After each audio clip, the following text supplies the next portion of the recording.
Hey everyone, this is Stevie. Welcome back to the garage gym area. And in today's video, we are going to do some measurements because we got quite a few comments here on the YouTube channel. By the way, please subscribe, click the bell to get notified. And of course, comment. I try to read each and every one of them. And I also try to respond, especially when it comes to investing a lot of money in something like the Force USA G15. So we have a question right here from Jason. It says, hi Stevie, I'm trying to figure out how much room in front of the G15 do I need due to the other equipment in my gym? How close to the wall can this go?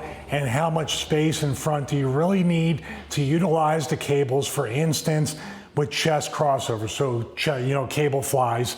That's a big question a lot of people have, that how far can I come out, and also how far do the cables reach, which in my experience, using the G15 out at the headquarters, because the cables are on the outside, they redesigned the pulley system where it's on the outside. In my impression, when I was doing chest flies and stuff on it, it felt like I had more room and it didn't hit the top, like the stack didn't hit the top of the G15, which is actually a couple inches shorter than the Force USA G12. So that's pretty interesting right there. So let's continue to read this. If you could have a simple measurement from wall to functional space in front, it would help out a lot with smaller spaces to judge correctly. For instance, depth is 55 inches, but from wall to functional needed space is 100 inches. Thanks, big investment, and I don't want to get it and realize once assembled, I don't have the space. That is a big question. Actually, I assume the G15 would fit right here in the garage area.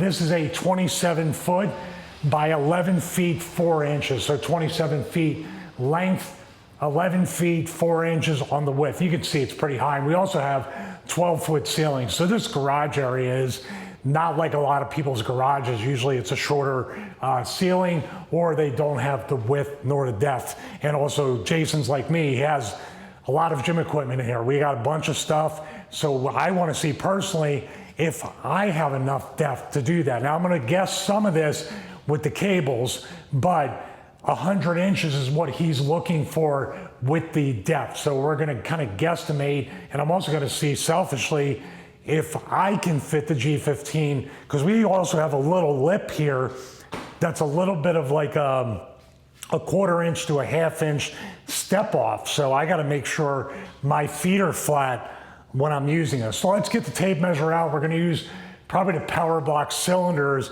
as marker points, and we'll put up the measurements as we go along in lower thirds and stuff. So this will be a fun exercise. Hopefully will help you out, and I know it's going to help me realize what I can fit in this space. So the G15 measures 80 inches wide and 53 inches deep. And as far as being 53 inches deep, Jason had asked, can it be put up right against the wall? Yes, it can, because the plates, as I'm showing in the pictures, it kind of comes out into kind of a V, and then it's straight back here. And the plate holders for the bumper plates or whatever plates you have, which there's 4 of them on each side, they are not flush against the wall like previous models. So let's measure out 80 inches here and see what we have. And we'll see where we're going to put this. We have 80 inches right there. Like I said, I have 11 feet 4 inches, so it's a pretty wide space. So we're going to mark this off with the power block cylinders. One right here. And of course you want to buffer the width, just like you want to buffer the depth a little bit, but not so much, because the design is so much different on the 15 than previous models. But you definitely want to buffer the width because you want to be able to access the plates. So you would have to, when you get this assembled with an assembly service, so you do it yourself, you want to measure from the wall. And I'm guesstimating this right now, but you want to be able to access and come around to get the plates. This is good right here. So this will be marking it off 80 inches, and I got about even amounts, probably about 18 inches on each side to be able to access the bumper plates and put them on, the Smith machine and stuff like that. So 80 inches right there. Now we're going to go 53 inches deep. And what Jason's looking for, he said 55 inches. So 100 inches total. So here's 53 inches deep, right from the wall, we'll call it in the center. So here is 53 inches. We'll get another camera angle so you can kind of see that. We'll go right, that's actually past 53, that's probably 54, 55. 53 would be right here on the exterior. So I'm marking that off right there. So even with the 80 inches, I think I have an extra 1 or 2 inches there. So you're gonna actually have a little bit more room on each side at the true 80-inch wide measurement. And then this is the true 53-inch right from the wall. As a matter of fact, let's just do this. Let's cheat it out a couple inches and call it 55 from the wall to give you a couple inches from that wall right there, just to make sure. So we're just taking a closer look at this. Once again, 80 inches across this way. Like I said, it might be even a couple more inches since I went to the edge of the tape measure. Then about a couple inches here from the wall to this cylinder, the metal cylinder, at 53 inches deep. So what we're gonna do next for Jason is go out 100 inches from maybe even the buffer right here, which I'll mark off with this cylinder, just to make sure, and we'll go 100 inches from there. So not 100 inches from the wall, but kind of 102 inches from the wall, and come out here. And like I said, the cables on the G15 seem to have more length than past models because of that redesigned exterior cable pulley system, which was a great design for the 2-to-1 and also the 4-to-1 cable pulley ratios. So we B-rolled it earlier, but you're getting another look at this little lip, this little drop right here, which for the case of the all-in-one trainer here, it kind of sits a little bit up on its little high horse or pedestal, but I don't know if that's gonna be a negative or positive because I don't have the G15 yet. So it's looking good for me. Hopefully it's looking good for Jason, or it gives Jason and other people here on the YouTube channel a better idea of what can fit. So we're gonna take this one here and we're gonna go out to 100 inches. So all the way out to 100. Let's go 100 from there and right to here. Just doing this kind of live here. So this would be, let's straighten it out a little bit. This is something everybody should do, by the way. This is 100 inches right here. So we're talking, let me just put my foot at 53 or 54. All right, let's call it 60. So this is 7 inches past the point of the exterior. So say, for example, I'm doing chest flies. Now for me, I might step back into the G15 and I have the cable fly here and we're coming out right about here. I'm just gonna put my hands at the exterior here. Say I do straight armed all the way out and reach, and I'm 6'2", come down here. We are at 93 inches if I'm doing straight. If I'm doing like hugging a tree, like down here, we're talking about anywhere from 90 to 92 inches. So we're nowhere near 100 inches on this, and for me having the little lip, I'm not gonna step all the way out there. But for me, if I were to do that, I still am right at 100 inches with a straight arm right there as I bring it down. Say I'm coming down and doing kind of the decline flies. I'm still like 98, 99 inches right there.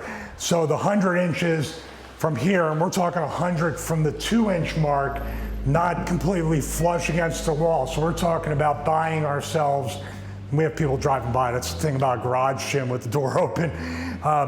We have the 100 inches very easily right here. So we have the 80 inches wide, making sure you have a buffer. So Jason, what we need to look at too, and everybody else, everybody thinks 80 inches up against the wall. You need the room, more importantly, to be able to access the bumpers with the G15 or any other one. The G3 in our apartment fit in very nicely. We didn't have 11 foot 4 inches of width, and we didn't have the depth that I have here, which is way, way more to extend out. Even where the camera is probably another 80 to 90 inches past this. So we have quite a bit of space. So hopefully that answers Jason's question. Once again, we're talking about, I'm just redoing this, 53 is right here. I'm gonna go out to 60 with my left foot. then my right foot can go here for flies. And then even if I extend it way out, I'm still with chest flies or crossovers, just barely, if I reach, not even just hugging a tree, if I reach, I'm just barely hitting that 100-inch mark. So hopefully that's enough for Jason. Hopefully that helps you guys out as well. So that's about it for now. Hope that helped you, Jason. Hope that helps everybody else here in the audience as far as measuring about if the G15 is going to be right for your space, or if something else from the Force USA lineup, or something else in general, some other all-in-one trainer is going to fit your needs. For me right now, I think the G15 may be the way to go. The measurements really did tell the story about what I can fit in this particular space. And each and every person watching these videos, including myself doing the videos, has a limited amount of space. Even though this is a blessing to have 27 by 11.4 with 12-foot ceilings, and also a dedicated home gym area that's much smaller, but we're doing smart connected fitness and more modern stuff in there. This is the old school stuff. It's still limited, and I still don't want to clog it up or clutter it up or anything like that. So I really want to be very intentional. And obviously it's a lot of money and a lot of investment and a lot of assembly. You guys know what I'm talking about. So hopefully these measurements helped you, specifically Jason. Hopefully helps you make a decision, and each and every person out there that can benefit from this. If you decide to get something from the Force USA lineup, please use my affiliate link. It's in the description below. There's other affiliate links as well for Diamondback Fitness. We have the fight camp behind the camera. We're going to have a full updated review on that, including one from the beach doing shadow boxing. We have other great brands and companies. Check the links in the description below for all the affiliate links. It helps save you a little bit of money sometimes, and each and every time you do purchase using that link, it helps support the content of this channel. Most importantly, God bless each and every one of you. Have a great day.